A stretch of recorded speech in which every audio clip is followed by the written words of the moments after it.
এটা অভিনয় করে আদায় করা যায় না। এটা 10 লাখ মানুষের মিছিল দিয়া আদায় করা যায় না। বুঝেন নাই?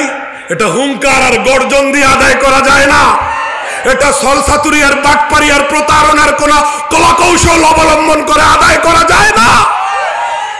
কে দেন? কে দেন? আল্লাহ দেন।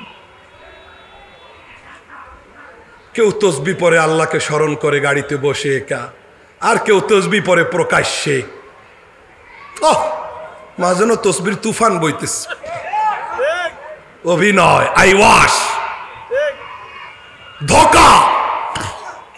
এরকম একজন অতিথি বক্তার কাছে বৈশা তসবিহ টিপতেছে। বক্তা চিন্তা করে, আমি এত তসবিহ পড়লাম, উনি এত স্পিডে আঙ্গুল চালায়, সর্বনাশ। মাইক সরাইয়া জিজ্ঞেস করে, মহোদয় কি পড়ছেন? আয়াতুল কুরসি পড়তেছি। কি পড়তেছি? বক্তা 2 হাত মাথায় দিয়ে, হায় আল্লাহ, আমি তো সুবহানাল্লাহ দিয়ে হিসাব মিলাই না, আলহামদুলিল্লাহ আল্লাহু আকবার দিয়ে আমার হিসাব মিলে না। আপনি আয়াতুল কুরসি আধা পৃষ্ঠার কাছাকাছি, আপনি এত দ্রুত আঙ্গুল চালাইতেছেন।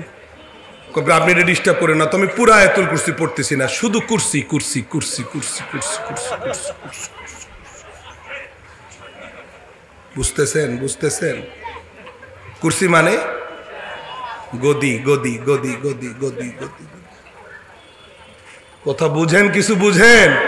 কোন দিকে যায় বুঝেন? বুঝেন কোন দিকে যায়?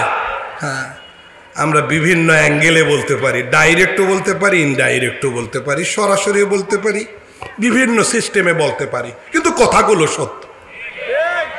কে? আল্লাহ বুঝার তৌফিক দান করেন।